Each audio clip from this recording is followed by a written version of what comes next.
My name is Caitlin Foster, and at 31, I thought I knew my family's playbook. But that night at our Portland dinner table, my parents blindsided me. Your brother's wedding needs to be perfect, Mom declared, her tone final like she was closing a deal. We're using your college fund. My stomach dropped. $75,000 money I hadn't touched in years was theirs to spend. I forced a tight smile, my pulse racing, and said, I want him to be happy too. But inside, I was fuming. They didn't know I'd graduated college debt-free, built my own path, and didn't need their so-called support. They saw me as the kid who'd just go along. Then my phone lit up a voicemail from the wedding venue, some fancy hotel in downtown Portland. Your deposit check bounced. The manager said, voice sharp. Payments due tomorrow or the booking's gone. I stared across the table at my parents, their laughter grating, clueless that they'd already dipped into my money. They had no idea what I was holding back. If you've ever been steamrolled by family, smash that like button, subscribe, and tell me your story in the comments. Growing up in a Portland suburb, I learned early that my family's attention gravitated toward my brother, Derek Foster.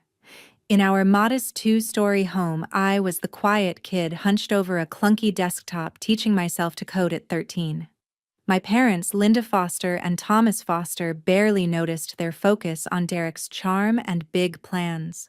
Caitlin, don't waste time on that computer, Mom would say, her voice sharp, urging me to join the family's chatter. I kept at it, driven not by their approval, but by a spark I couldn't ignore. School became my refuge, where I dove into math and computer science, my straight A's and competition wins stacking up unnoticed at home. At 15, I built my first app, a quiz tool for students cramming for exams. I uploaded it to a free platform expecting nothing. Then checks arrived, $50, then $100. By year's end, I'd earned $5,000. Excited, I showed Mom a printout of my earnings. She glanced at it, shrugged, and said, That's nice, Caitlin, but help your brother with his homework. Derek, 3 years older, was coasting through community college applications. I bit my tongue, stashing the money in a secret savings account. That app wasn't just code, it was my first taste of independence. By 17, I was ready to push further. High school's computer lab became my second home, where I worked on a new project, a platform connecting students with online tutors. Late nights sketching designs and testing code paid off when a Portland tutoring chain tested it. We want to integrate this. Their manager emailed offering a licensing deal for $50,000. I signed, hands shaking, and deposited the money into my private account. My parents thought I was just a studious kid, unaware of the contracts piling up. I let them believe it, knowing they'd see my success as a resource for Derek's endless needs. College was my next step. My grades and coding portfolio earned a partial scholarship to the University of Washington, covering half my tuition. The rest came from my app earnings, no family fund needed. Mom called once asking about my scholarship life. It's fine, I said, dodging details. She didn't press, assuming I was scraping by. In my freshman dorm, I saw a chance to scale my tutoring platform, now called Learn Easy.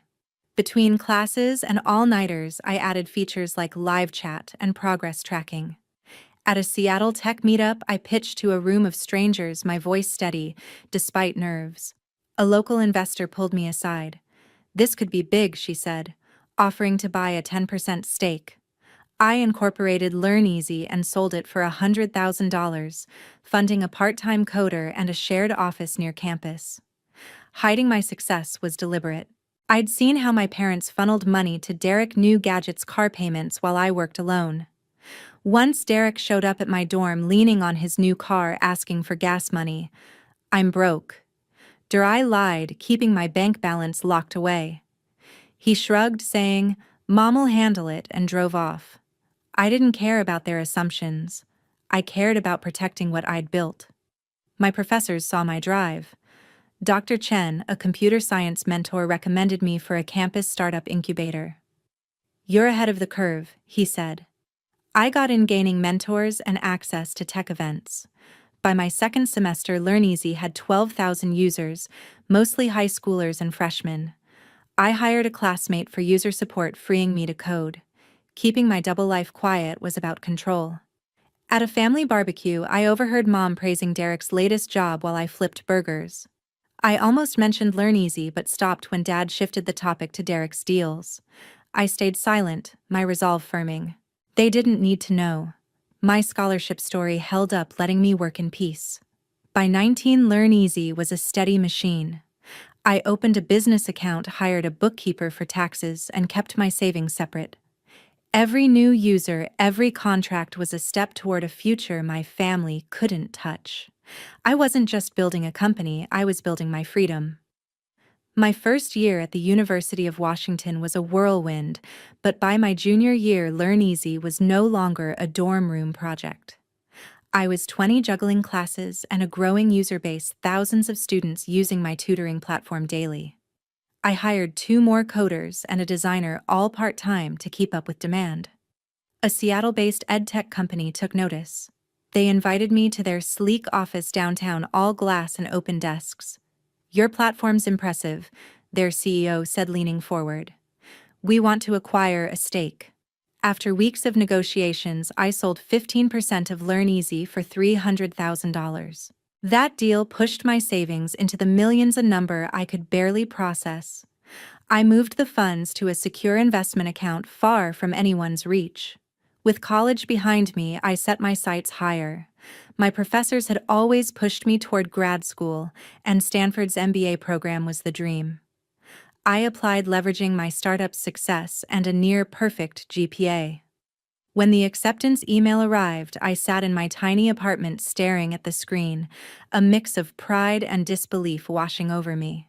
The tuition was steep, tens of thousands a year, but I covered it with my own money, no loans, no family fund. Mom called the day I moved to California. "Stanford's expensive, Caitlin," she said, her voice tinged with worry. "Are you sure about this?" I nodded into the phone, muttering about scholarships. She didn't know my net worth was now $6 million, and I wasn't about to tell her. At a tech conference in San Francisco, I met Justin Perry. He was 22, sharp, working on his own edtech startup. We bonded over late-night coffee, debating user interfaces and market trends. "You're killing it with Learn Easy," he said, his eyes bright with respect. I hesitated, then shared the truth. My sales, my investments, the millions I'd stashed away. Justin didn't flinch. "You built that from nothing," he said, grinning. "Own it." For the first time, I felt seen, not as a student or a sister, but as a founder. We started dating, and I let him in on my secret, knowing he'd keep it. Justin became my sounding board, challenging my ideas, celebrating my wins. Back home, my family had no clue. Derek Foster dropped by during a visit to Portland, sprawling on my old couch like he owned it. "Heard you're at Stanford," he said, smirking. "Bet that's costing Mom and Dad a fortune." I shrugged, letting him assume I was drowning in debt. He didn't need to know I'd paid cash for my tuition, my apartment, everything. Mom and Dad were the same. At a family dinner, Dad asked how I was getting by in California. "Fine," I said, steering the conversation away. They still thought my college fund was my lifeline, that I was scraping through grad school on their dime. I let them believe it, remembering the times they'd bailed Derek out, car payments, rent, even a new TV when his broke. Stanford was intense. The MBA program threw me into case studies, pitches, and late-night strategy sessions. I thrived, using Learn Easy as my real-world lab. I expanded the platform, adding AI-driven study plans and partnering with schools across California. By my second year, Learn Easy had 50,000 users and a small but loyal team. I hired a CFO, a sharp woman from my cohort, to manage the growing finances. Every deal, every new feature added to my wealth, but I kept it locked down. Justin was the only one who knew the full scope. "You're building an empire," he'd say, half joking, as we brainstormed over takeout. Hiding my success wasn't just about privacy, it was survival. I'd seen how Mom and Dad funneled money to Derek, no questions asked. Once at a holiday gathering, Mom pulled me aside. "Can you help Dare with his rent?" she whispered, glancing at him, laughing with cousins. I shook my head, citing grad school expenses I didn't have. Her frown deepened, but she dropped it. Derek never paid his own way, new clothes, new trips always on their tab. I wasn't going to let my work bankroll his life. By 25, I was a Stanford grad with a thriving startup and a fortune I'd built myself. My parents still called asking about scholarship checks or part-time jobs. I'd smile through the phone, giving vague answers. They didn't know I'd never touched their fund, that I didn't need it. I was free, but the weight of their assumptions lingered. I wasn't ready for what came next. Returning to Portland for a rare family dinner, I stepped into my parents' house, the familiar scent of roast chicken hitting me. The dining room table was set, candles flickering, but the warmth felt hollow. Mom Linda Foster bustled in the kitchen, calling out to Dad Thomas Foster to grab more wine. Derek Foster. My brother lounged at the table, scrolling his phone, his fiancée Melissa Carter beside him, chatting about wedding flowers. I forced a smile, my stomach already twisting. I'd built a $6 million empire with LearnEasy, but my family still saw me as the kid scraping by. Tonight, I'd learn how far their assumptions went. We sat down, plates piled high. Mom started, her voice bright but firm. "Caitlin, we need to talk about Derek's wedding. It's a big moment for the family." I nodded, waiting. She continued. "The venue's expensive, but we're using your college fund to cover it. You're okay with that, right?" My fork froze midair. The room seemed to shrink, their faces blurring as my pulse spiked. "My college fund?" I asked, voice low, hoping I'd misheard. Dad nodded, casual, like it was no big deal. "It's just sitting there, Caitlin. Derek needs it more." I set my fork down, hands trembling under the table. "How much are we talking?" I pressed, keeping my tone even. Mom glanced at Derek, then back at me. $15,000 for the deposit. It's a top-tier hotel in Portland." My mind raced. That fund, $75,000, was mine, untouched since high school. I'd paid for college, Stanford, everything without it. They didn't know that, but they also didn't ask. "You already took money from it," I said, my voice sharper now. $25,000 2 years ago. For an SUV and Kyle Ramsey's debts. The table went silent. Derek's phone clattered onto his plate. Melissa looked confused, her eyes darting to him. Mom's smile faltered, but she recovered fast. "Caitlin, that was for family needs. Derek's job required a reliable car, and Kyle's like a son to us." Dad stayed quiet, cutting into his chicken, avoiding my gaze. Derek leaned forward, his tone defensive. "Come on, sis, it's not like you were using it. You're at Stanford, right? Scholarships and all that." His smirk made my blood boil. He knew exactly what he'd done. I took a breath, steadying myself. "I paid for Stanford myself, Derek. Every cent. That fund was mine, and you took it without asking." Mom jumped in, her voice sharp. "It's family money, Caitlin. We made a decision for everyone's good. Everyone's good." I almost laughed. They'd funneled cash to Derek for years. Cars, trips, now a wedding, while I built my life alone. Melissa shifted uncomfortably, whispering to Derek. "What's she talking about?" He brushed her off, muttering, "She's overreacting." I turned to Dad, hoping for something, anything. "You signed off on this, didn't you?" He sighed, his eyes tired. "We thought it was fair, Caitlin. Derek's starting a family." Fair. The word stung. I'd been invisible my whole life, my work dismissed while Derek got a free pass. "You didn't tell me," I said, my voice steady but cold. "You assumed I'd just take it." Mom waved a hand, dismissive. "Let's not ruin dinner. We'll sort it out later." Later wasn't good enough. I pushed my plate away, the food untouched. I checked the account, I said, locking eyes with Mom. 25,000 gone. 10 for Derek's SUV, 15 for Kyle's debts. You all knew.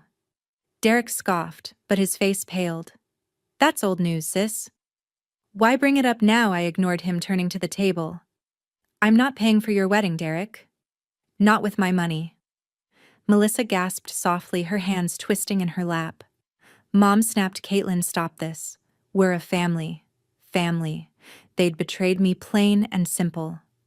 I stood my chair, scraping the floor.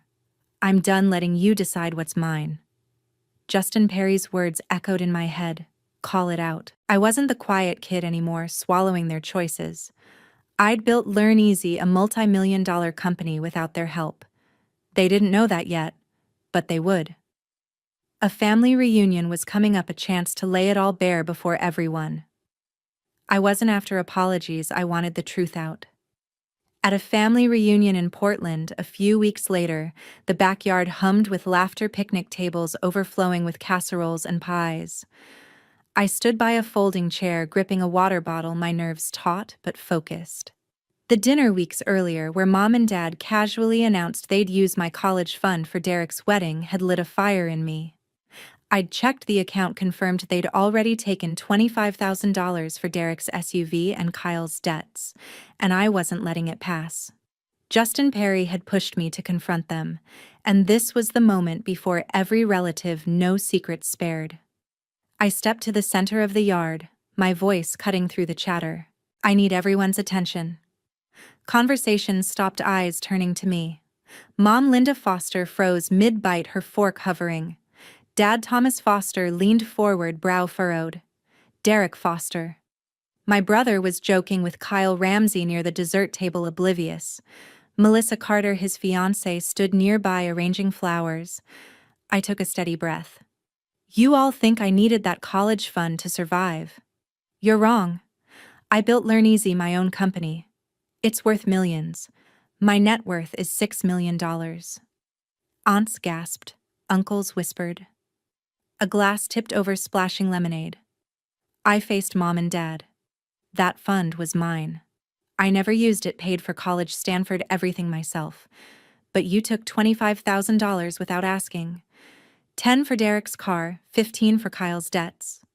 My words were calm, deliberate, each one landing hard. Mom's face reddened. Caitlin not here, she snapped, glancing at the crowd. Dad shifted, his eyes on the grass, silent as always. Derek's laugh dyed his jaw tight. Kyle shuffled, avoiding my stare. Derek spoke up, his voice sharp. Sis, chill. The car was for work, and Kyle was in a bind. Family steps up. Kyle nodded quickly. It was just once, Caitlin. No harm done. I fixed them with a look. No harm. You took my money, Dare, and lied about it. The relatives murmured, some nodding, others wide-eyed. Melissa looked at Derek, confused, but stayed quiet. Mom stood, her hands clenched. Caitlin, you're embarrassing us.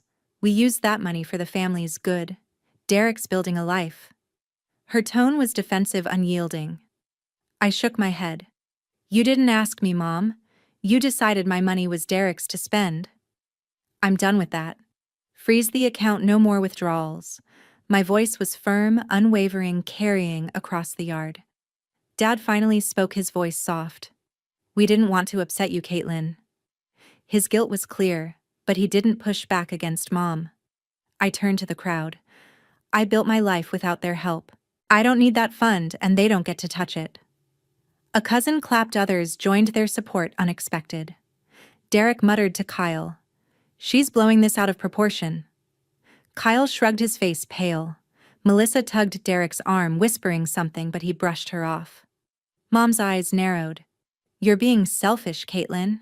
We've always looked out for you. Looked out for me. They'd ignored my apps, my awards, while propping up Derek's endless wants. I didn't argue, she wouldn't hear it. The reunion grew tense. Relatives exchanging glances. Kyle slipped toward the gate. Derek trailing him, throwing me a scowl. You didn't have to do this, he hissed. I met his gaze. You didn't have to take what's mine, Dare. Nothing resolved that day. No apologies came. Mom stood firm. Dad stayed quiet. Derek and Kyle deflected. But I'd spoken my truth, and the family knew it. I wasn't their invisible daughter anymore. I'd drawn a boundary, and I'd hold it. In the weeks after the reunion, the consequences unfolded quietly but sharply. Derek Foster and his fiancée, Melissa Carter, faced the fallout of their wedding plans collapsing. The Portland hotel, unwilling to wait after the bounced $15,000 deposit, canceled their booking. A cousin told me they settled for a small ceremony at a local church, with folding chairs and a potluck reception. Melissa wore a modest gown, the guest list cut to 40. Derek called me once, his tone bitter. "You could have stepped up, sis," he said, pinning their scaled-back day on me. I ended the call without responding. His choices weren't my burden.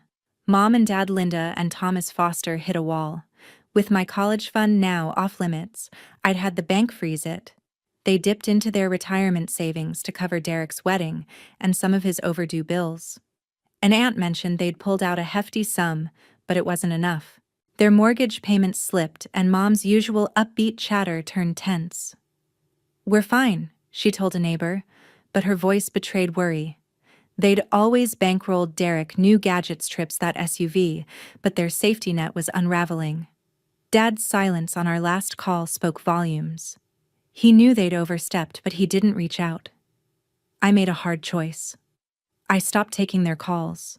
Mom left voicemails, her tone shifting from soft to sharp. "Caitlin, we're still family. Call us." I didn't. Derek texted first casual, then pushy. "Don't shut us out, sis." I blocked him. Kyle Ramsey sent a vague email about clearing the air over the fund. I trashed it unread. Justin Perry, my anchor, backed me up.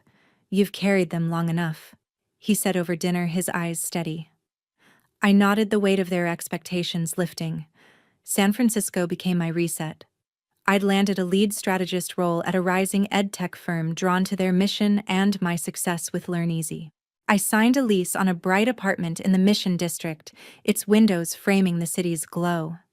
The move was a clean break, leaving behind the Portland house where I'd faced their betrayal over dinner. My new office pulsed with ideas, my team eager to build. For the first time, I felt free, my work valued by people who saw me. I kept my move quiet. My family thought I was still in Portland, maybe stewing over the reunion. A relative called curious. $6 million, Caitlin, for real?" she asked, half amazed. I confirmed it, keeping details tight. Word spread among cousins, but Mom and Dad stayed silent, clinging to their story that I needed their help. I let them believe it. My reality, my company, my accounts, was mine alone. The distance sharpened my focus. In San Francisco, I dove into work. My team launched a new feature for the ed tech firm, boosting engagement by 15%. LearnEasy expanded, hiring 3 new developers to target new regions. Justin visited often, his startup growing nearby. We'd walk along the bay, tossing ideas back and forth, my past fading. I wasn't escaping my family, I was building beyond them. One night, a letter arrived, forwarded from Portland. Mom's handwriting, neat and careful. "We need you, Caitlin," it read. "Derek's trying harder now. No mention of the fund, no regret for their choices." I left it on my counter untouched, then tossed it. I didn't need their words to move forward. My life was mine, built from my own grit. Walking away from my family was the hardest choice, but it brought me clarity. In San Francisco, I carved out a life that was wholly mine. My days buzzed with strategy sessions at the ed tech firm, shaping tools that reached thousands. LearnEasy thrived now with a team of 25, breaking into new markets. My apartment, perched above the city's lights, was a sanctuary for reflection. I wasn't hiding from my past, I was owning my future. I thought back on my family's choices. Mom Linda Foster and Dad Thomas Foster always put Derek first. His cars, his debts, his wedding. They took my college fund, assuming I'd stay quiet. Derek leaned on their support, never questioning, while Kyle Ramsey tagged along, benefiting from their favoritism.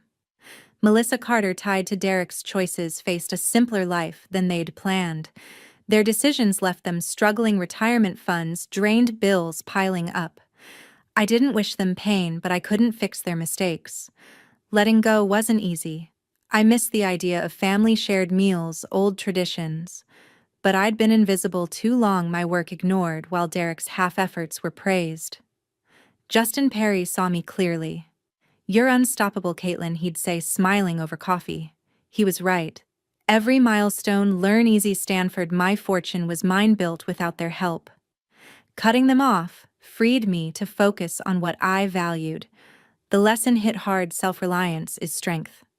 Setting boundaries wasn't betrayal, it was protection. I learned to guard my worth, to walk away from those who took without giving back. My family's favoritism taught me that enabling dependency only deepens it. Derek and my parents learned accountability the hard way, forced to face their choices when the money stopped flowing. This isn't just my story, it's for anyone who's felt unseen. Family can lift you up or hold you back.